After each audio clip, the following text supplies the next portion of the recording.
So you're thinking about taking up painting. That is great. Which do you use, oils or acrylics? Let me help. Maybe there's a more apt question. Oils or acrylics, which is better for you? Okay, they're both great, but each of them has their good points and their bad points. And by exploring some of these things, one or the other is probably going to resonate with you a little more. So let's explore 5 points about acrylics and oils. Be sure to hang out for number 5, because number 5 is probably something that an awful lot of people would put a lot of weight on. Either scroll ahead or keep watching until the end. Okay. Number 1, quality. So it used to be truly that oil paints were maybe a higher quality paint than acrylic paints, but those days are gone.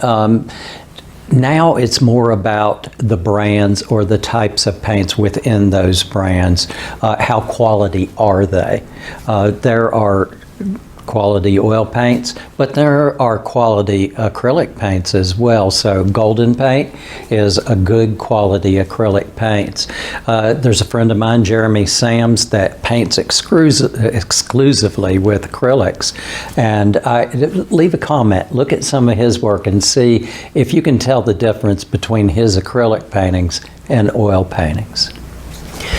Number 2 is price. And this is a good segue because quality and price really go hand in hand when it comes to paints. Is it a good quality oil? Is it a good quality acrylic? The price, really by and large, you can kind of tell the quality by how much you're paying for it. You can buy acrylic paints that are, basics. Acrylic paints, get big tubes of paint and only spend maybe $5 for each big tube of paint. But the amount of pigment that goes into the paint, so the quality, the richness of color that you're going to see is really not so great in something like that. It's going to be cheap, but your quality suffers. On the other hand, you can buy golden acrylics, which, you can spend as much for one tube of golden acrylics as a whole set of some of these basic paints. So it's how much money do you end up wanting to spend? You can end up spending over $100 a tube for a small tube of hand-mixed oil paints. So price really is a wide range of prices that you can end up spending. What I suggest to you as far as pricing is get yourself a set of kind of medium grade quality, medium priced paint, maybe a Winsor & Newton, or maybe if you're getting acrylics, a Liquitex. And so start out that way, get familiar with the paint, and then as you run out of one tube of paint, replace it with maybe something better and try out something that might be a higher quality. That's a good way to start. Okay, number 3 is textures, and textures matters depending on what kind of art you might be doing. So if you're wanting to build up, the correct term for it is impasto, or in other words, just thick paint laid onto your canvas.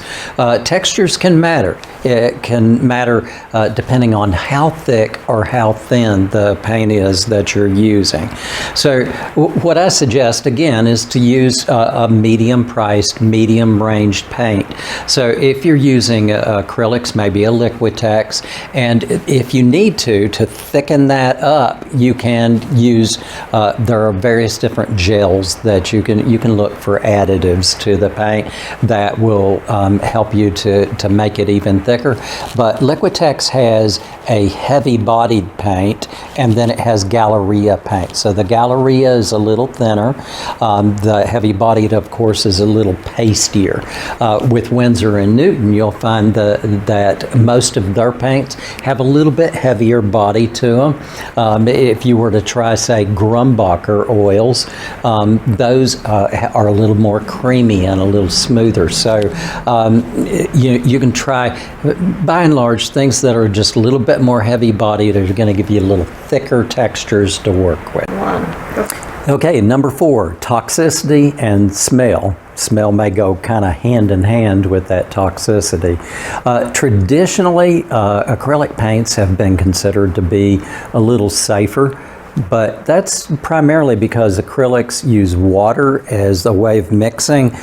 Oils use solvents, and the solvent that was used for a long time was turpentine, and no one really uses turpentine anymore. Even just a small little baby food jar with a little bit of turpentine in it would smell up the entire house. So that's pretty bad stuff. But now there are odorless solvents, and there's a wide range of solvents that are labeled odorless solvents, but the one that I have found that is, and I believe it is just completely odorless, is called Gamsol. It is a product by Gamblin, and it's not only just absolutely odorless, it's also got really high rankings for skin contact. So that's the one that I definitely would suggest that you use if you go with oils.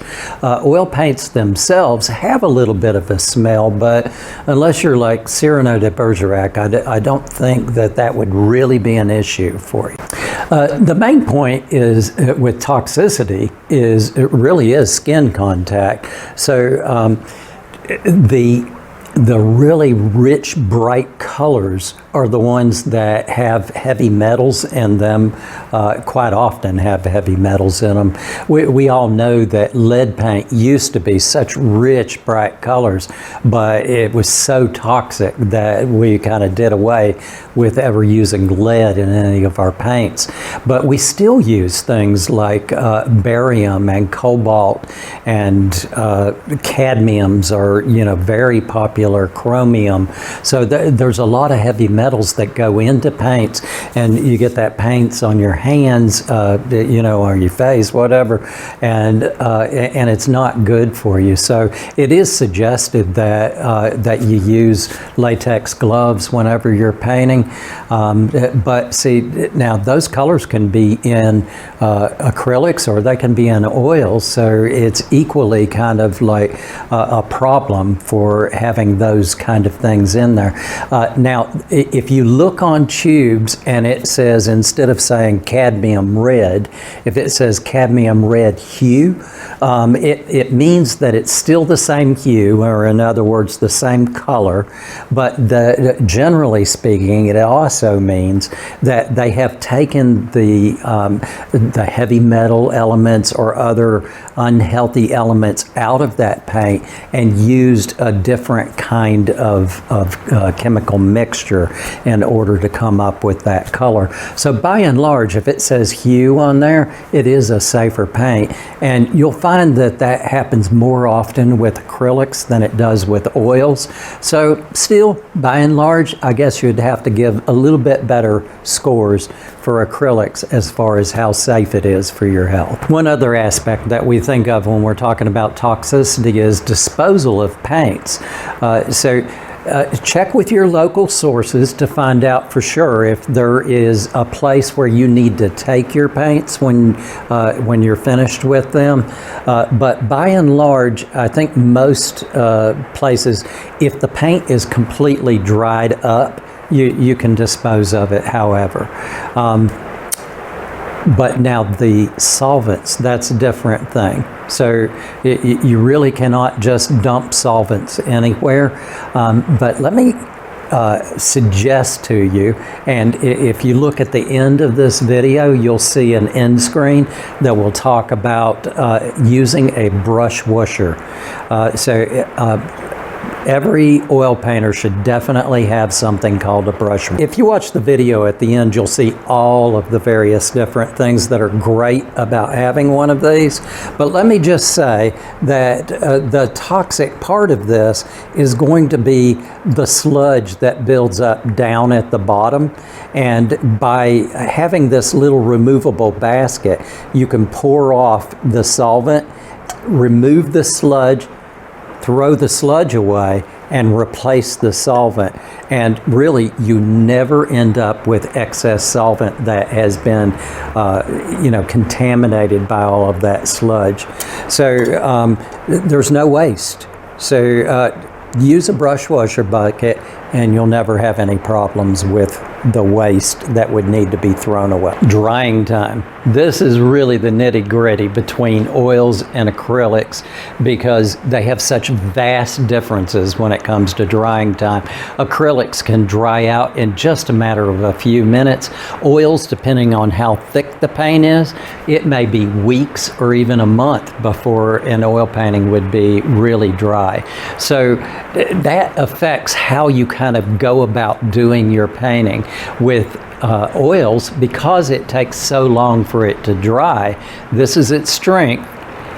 Though you can do wet on wet techniques, so you can blend for a long time and keep making changes by blending and blending without running into a problem of it drying out.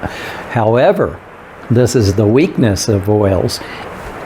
Because it takes so long to dry out, if you want to layer colors over top of colors, you have to wait sometimes weeks or even a month to be able to do that.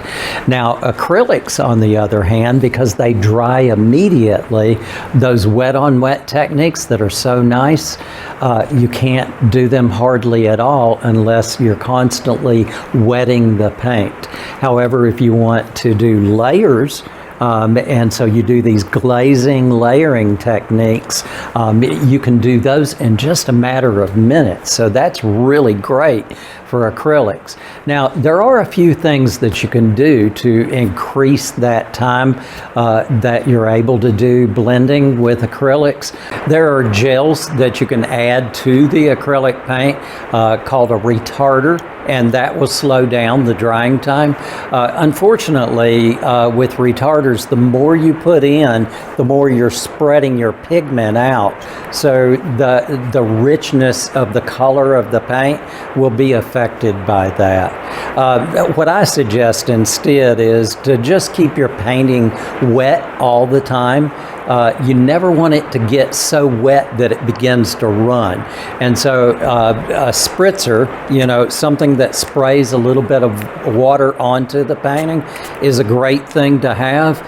What a lot of people do, though, is they will buy a cheap spray bottle or something left over in their home to spray with, but the water droplets are so large compared to a spritzer that is made specifically for acrylic painting that you really do run into that danger of runs. With the spritzer, such a fine mist that it really lessens the chances that would happen. So I suggest that you pick up one of these that are specifically made for painting. Acrylics do dry quickly. It has a tendency to keep you from being so messy because since it dries out fast, it doesn't get on everything. Oils, on the other hand, one little bitty drop of paint on the back of your hand, you don't realize it, and before too long, there's purple paint all over your studio. So you need to watch out for that, particularly if you have a home studio. Now, there is one thing that I would suggest for if you go with oil paints, this product, it's called Kiss Off. It's great. You can rub it on your clothing or on fabric if there's some oil paint on there, and particularly if you can run it through the washing machine afterwards, just like magic. This stuff just really works great. So I'd highly suggest that. You can look in the description below and you'll find links there for Kiss Off, the spritz bottle, brush washer bucket, different types of oil paint, different types of acrylics. So click on those links and you can go in and just kind of browse and look and see what you think is going to work for you. That'd be great.